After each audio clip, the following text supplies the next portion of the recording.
TV के चैनलों को इंटरव्यू दे रहे हैं। तो इससे आप समझ सकते हैं कि बृजभूषण शरण सिंह को पूरी तरह से तसल्ली दी गई है कि उनको गिरफ्तार नहीं किया जाएगा। नमस्कार दोस्तों, हिंद वॉइस में आपका स्वागत है। मैं हूं इकराम, हमारे साथ हैं एडवोकेट रविंद्र कुमार जी। सर, बहुत बहुत स्वागत है आपका। सर, दिल्ली में इतनी बारिश हो रही है, चारों तरफ बारिश हो रही है और पहलवान जो है लगातार इतने दिनों से धरने पर बैठे हुए हैं। एफआईआर दर्ज करने के आदेश हो चुके हैं, लेकिन अभी तक सांसद बृजभूषण की गिरफ्तारी नहीं हुई।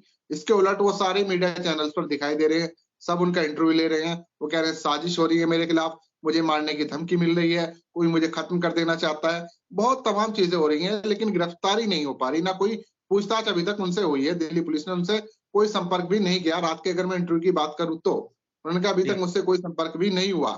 तो ऐसे गंभीर मामले में, और आज पीटी उषा भी वहां पर पहुंची, बड़े बड़े आरोप, बड़े बड़े लोग जा रहे हैं, एक्शन क्यों नहीं हो पा रहा है? जरा बताएं सर। एक्शन होने के वजह हर आदमी जानता है, चाहे वो पढ़ा लिखा हो या ना लिखा हो। हर एक को पता है कि हिंदुस्तान में जो है सत्ता जो है जिसके साथ है, जिसके साथ राजा है, उसके साथ जो है देश की पुलिस है।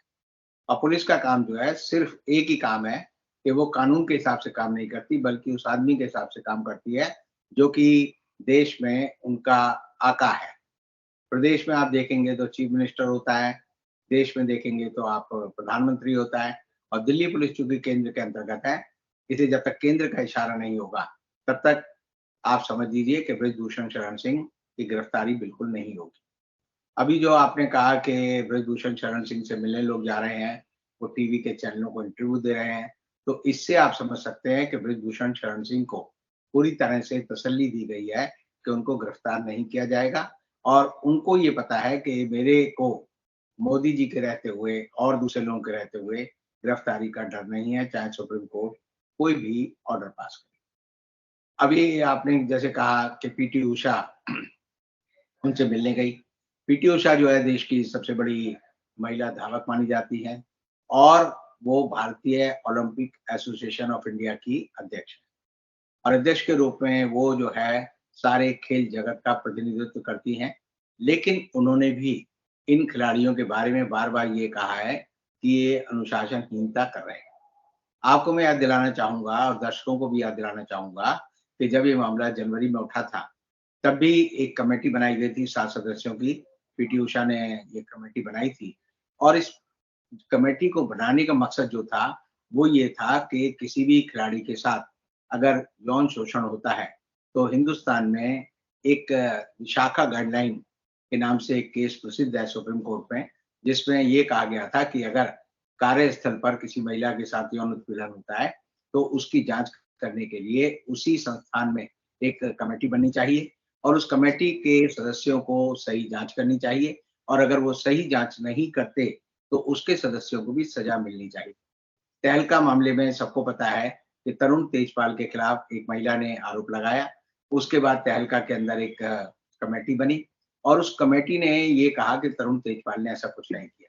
तो उन्हें भी, सदस्यों को भी कानूनन दोषी माना गया कि उन्होंने इस महिला की मदद नहीं की। तो ऐसी हालत में आप समझ सकते हैं कि इस तरह की कमेटी की बात जो है, जब आर के पचौरी, जो कि बहुत बड़े पर्यावरणविद थे, उनको नोबेल अवार्ड भी मिला था उनकी संस्था को, और तब ये उनके ऊपर भी यौन उत्पीड़न के आरोप लगे थे, तब भी यही सवाल उठा था। अब पीटी उषा ने जो कमेटी बनाई है, उस कमेटी ने जो रिपोर्ट दी है, मुझे नहीं पता उसमें क्या कहा है उसने, लेकिन वो रिपोर्ट जो है, आज के समय में बृजभूषण शरण सिंह के पास है। दूसरी बात ये है कि उसी रिपोर्ट के बावजूद लड़कियां की तरफ से जो पिटीशन सुप्रीम कोर्ट में दर्ज हुई, उसमें ये कहा गया सुप्रीम कोर्ट की तरफ से कि एफआईआर दर्ज हो, और एफआईआर दर्ज हुई। तो इसका मतलब ये है कि उस कमेटी ने या तो गलत रिपोर्ट दी है, और या वो कमेटी अपनी रिपोर्ट में कोई फैसला देने में असफल रही है। और अगर इन दोनों चीज़ों को जोड़कर देखा जाए, तो साफ पता चलता है कि इस कमेटी के सदस्यों के खिलाफ भी कानूनी कार्रवाई होनी चाहिए, जो कि sexual harassment on work places protection of women act है, उसके तहत। तो एक मुकदमा जो है पीटी उषा और इन सातों जो इस समिति के सदस्य हैं, जिन्होंने इन महिलाओं या लड़कियों के साथ यौन उत्पीड़न के बारे में कहा है कि इनके साथ ऐसा नहीं हुआ, तो उनको सजा मिलेगी, ये मेरा मानना है। अब आपने जो सवाल उठाया कि बृजभूषण शरण सिंह कह रहे हैं कि खेल मंत्रालय में कोई मेरे खिलाफ साजिश कर रहा है। तो साजिश कौन कर सकता है? खेल मंत्री जो है वो देश के हिंदुस्तान की सरकार में कैबिनेट मिनिस्टर हैं और वो अगर बृजभूषण शरण सिंह के खिलाफ हैं, तो उन्हें उनका नाम लेना चाहिए। अन्यथा उन्हें बताना चाहिए कि कौन इस षड्यंत्र में शामिल है। बेसिकली बृजभूषण शरण सिंह को बचाने वाले सब लोग एक ही काम कर रहे हैं, कि वो एक कॉन्स्पिरेसी थ्योरी की इजाद कर रहे हैं। वो ये कहते हैं कि कॉन्स्पिरेसी थ्योरी है, उस कॉन्स्पिरेसी थ्योरी में वो बताते हैं कि बचाव के लिए कि इसमें दीपेंद्र हुड्डा, जो कि कांग्रेस के सांसद हैं और हरियाणा के पूर्व मुख्यमंत्री भूपेंद्र हुड्डा के बेटे हैं, कि वो साजिश करता है। वो ये कहते हैं कि इसमें बजरंग पुनिया, जो कि एक पहलवान है और जो 7 लोगों की समिति थी, उसका भी सदस्य था, वो इसमें साजिश करता है। वो ये कहते हैं कि हरियाणा के पहलवान चाहते हैं कि रेसलिंग फेडरेशन ऑफ इंडिया में उनका कब्जा हो, इसलिए जो है वो एक साजिश कर रहे हैं। तो बहुत सारे साजिश के सूत्र ढूँढकर इस बात को कहा जा रहा है कि इन लड़कियों ने जो कंप्लेंट की है, जो रेप और पॉक्सो एक्ट में जो शिकायतें दर्ज हुई हैं, वो झूठी हैं, मनगढ़ंत हैं और उल्टा जो है इनके खिलाफ कार्रवाई होनी चाहिए। चिन्मयानंद के मामले में हमने देखा उत्तर प्रदेश में कि वो पुरानी भारतीय जनता पार्टी की सरकार में केंद्रीय गृह मंत्री थे। उनके ऊपर एक लड़की ने यौन शोषण का आरोप लगाया। फिर बाद में उस लड़की को इस आरोप में ही उल्टा गिरफ्तार किया गया कि उसने पैसे लेने के लिए चिन्मयानंद पर झूठे आरोप लगाए थे। तो यहाँ पर भी इस तरह का एक खेल बृजभूषण शरण सिंह या सरकार की तरफ से किया जा सकता है। लेकिन चूँकि ये मामला सुप्रीम कोर्ट में मॉनिटर हो रहा है, सुप्रीम कोर्ट में चल रहा है, तो आने वाले समय में देखना पड़ेगा। क्योंकि चिन्मयानंद वाला मामला जो था, वो भी सुप्रीम कोर्ट की पहल पर ही उसमें एफआईआर दर्ज हुई थी। लेकिन उत्तर प्रदेश है, दिल्ली दिल्ली है, तो ऐसी हालत में क्या होता है देखते हैं। लेकिन जिस तरह से इन लड़कियों के पक्ष में पूरा जो खाप पंचायतें हैं, हरियाणा की, उत्तर प्रदेश की, वो जो जिस तरह से उनके पक्ष में आ रहे हैं, तो इससे लोगों को ये ज़रूर लगता है कि दाल में ज़रूर काला है और काला ही नहीं है बल्कि दाल पूरी काली हो गई है। इसीलिए पुलिस जो है चाहकर भी बृजभूषण शरण सिंह के खिलाफ कोई कार्रवाई नहीं कर पा रहे। आज ही टाइम्स ऑफ इंडिया में एक स्टोरी छपी है जिसमें ये दिखाया गया है कि जो लड़की है, उसके लड़की का नाम हम ले नहीं सकते, तो उसकी जब 2017 में शादी हुई थी, तो उसके लिए उसकी शादी में बृजभूषण शरण सिंह आए थे। आज उसी लड़की ने मलिक, अब मैं उसका पूरा नाम नहीं लूँगा, उससे ये कहा है कि जो रिपोर्टर है उसको बोला है कि मैडम आप एक बात समझिए कि जब मेरी शादी हुई, हम जो है रेसलिंग करते हैं, रेसलिंग के समय में 7-8 महीने हम जो है कैंपों में रहते हैं या रेसलिंग में रहते हैं, ट्रेनिंग लेते हैं और 4-5 महीने ही हम जो है घर जाते हैं। तो ऐसी हालत में अगर हम किसी ताकतवर व्यक्ति को, जो कि रेसलिंग फेडरेशन ऑफ इंडिया का सदस्य है, अगर अपनी शादी में नहीं बुलाएँगे, तो इसका दुष्परिणाम मुझे अपने भविष्य में भोगना पड़ता।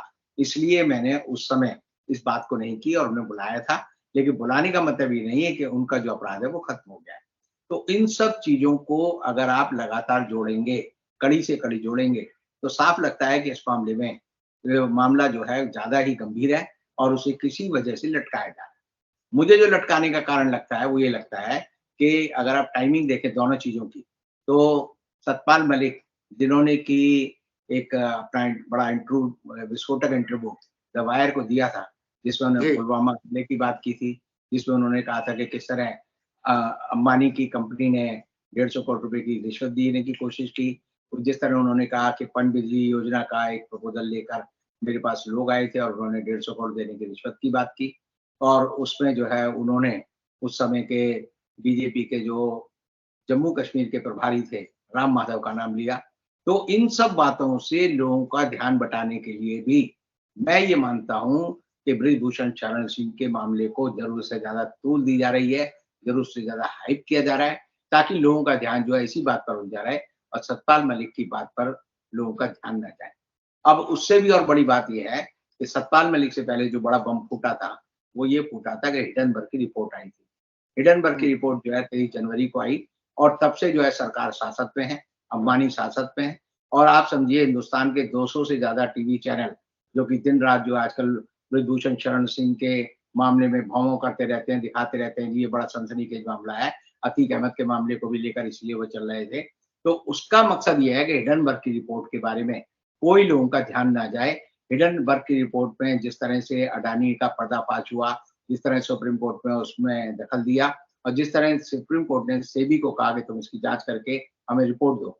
अब अप्रैल में ही सुप्रीम कोर्ट को एक अपनी रिपोर्ट तैयार करके सेबी को भेजनी थी, जिसकी तारीख अब जो है आने वाली है सुप्रीम कोर्ट में। और सेबी ने इस बारे में कहा है कि हमें इस पूरी जांच को करने के लिए लगातार 6 महीने और जांच करनी पड़ेगी, यानी वो भी इस मामले को ठंडे बस्ते में डालना चाहते हैं। और इसीलिए इन सब मामलों को लेकर अडानी के जितने भी टीवी चैनल हैं, वो मुद्दों को भटकाने में माहिर हैं। उन्हें सुबह एक गाइडलाइन मिलती है कि आपको इन मुद्दों पर अपनी जो है चिल्ल-पो करनी है, तो इसलिए वो जो है सारे भक्ति भाव से इस काम में लगे हुए हैं। और इसीलिए जो है हम देखते हैं कि बृजभूषण शरण सिंह की गिरफ्तारी का मामला अभी लटकेगा। बृजभूषण शरण सिंह की जो कॉन्स्पिरेसी थ्योरी है, षड्यंत्र की जो थ्योरी वो लोगों को बेचना चाहते हैं, वो चलती रहेगी और बहुत सारे लोग इस तरह के आएँ-बाएँ-शाएँ जो है बयान देंगे। सबसे बड़ी बात समझना चाहिए कि अगर कोई व्यक्ति 1000 लड़कियों का भी विवाह कराता है, उनका भला करता है, लेकिन अगर एक के साथ भी वो रेप करता है, तो रेप करने का अपराध जो है, अपराधी को उसकी सज़ा मिलनी चाहिए, उसका ट्रायल होना चाहिए। ये कहना कि 1000 लोग ये कहते हैं, आशाराम बापू के समय भी ये था, हज़ारों लड़कियाँ, लाखों औरतें आशाराम बापू की जो थी वो भक्त थी और उन्होंने कहा कि भई बापू ऐसा नहीं कर सकते। लेकिन अंततः सिद्ध हुआ कि एक अकेली लड़की का जो आरोप थे, वो सही सिद्ध हुए और उन्हें आजीवन कारावास मिला।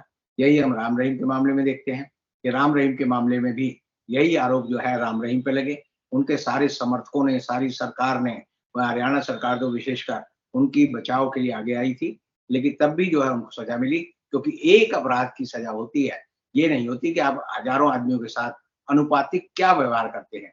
तो जो आईपीसी है, जो सीआरपीसी है, वो जो है हमेशा वही काम करती है जो कानून की किताब में लिखा है।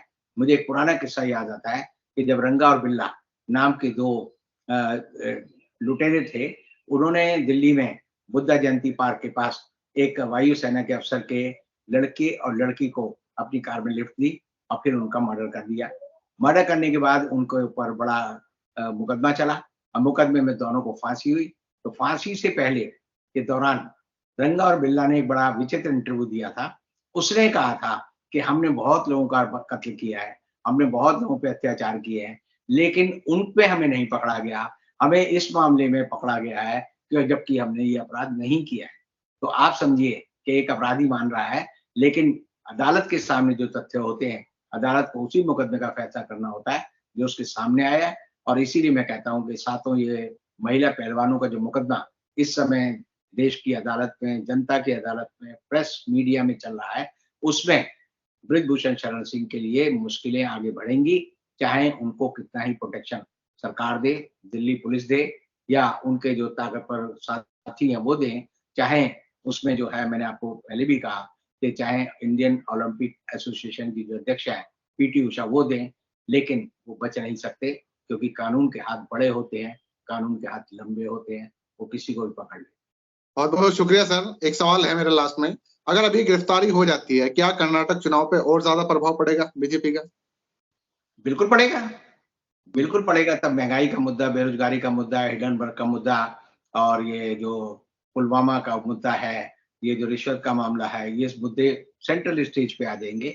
और अगर सेंट्रल स्टेज पे आ गए तो आप एक चीज़ समझिए, फ़िल्मों में क्या होता है? फ़िल्मों में क्या होता है, बड़ी फ़िल्म होती है, बड़ी वाओ फ़िल्म होती है, मज़ा नहीं आ रहा होता। उसमें जो प्रोड्यूसर होता है वो आइटम सॉन्ग डाल देता है और बीड़ी जलाई ले जिगर पे जिया। वो ऐसे वो एक हीरोइन आती है गंदे कपड़े पहन के, नंगे कपड़े पहन के, वो डांस करती है, उसके सारे अंग जो है हिलते रहते हैं, दर्शक को बड़ा मज़ा आता है और जो सोने वाले दर्शक होते हैं ना, वो भी उठ के बैठ जाते हैं, उनकी भी आँखें खुल जाती हैं। तो ये जो है मामला ऐसा ही है कि जैसे ही ये मामला बुझेगा, तो दूसरे मुद्दे जो है उभर के सामने आएँगे और सामने आएँगे तो सरकार को बड़ी दिक्कत होगी। तो मैं कहूँगा कि बृजभूषण शरण सिंह का मामला आइटम सॉन्ग की तरह सरकार, भारतीय जनता पार्टी, आरएसएस, अडानी और अडानी का मीडिया इस्तेमाल करता है। बहुत-बहुत शुक्रिया सर, आपने बता दिया कि गिरफ्तारी क्यों नहीं हो रही और किस तरह से बचाया जा रहा है। आप लोग नीचे कमेंट ज़रूर कीजिएगा। रविंद्र कुमार जी से फिर मिलेंगे कल ही, तब तक ले दीजिए इजाज़त।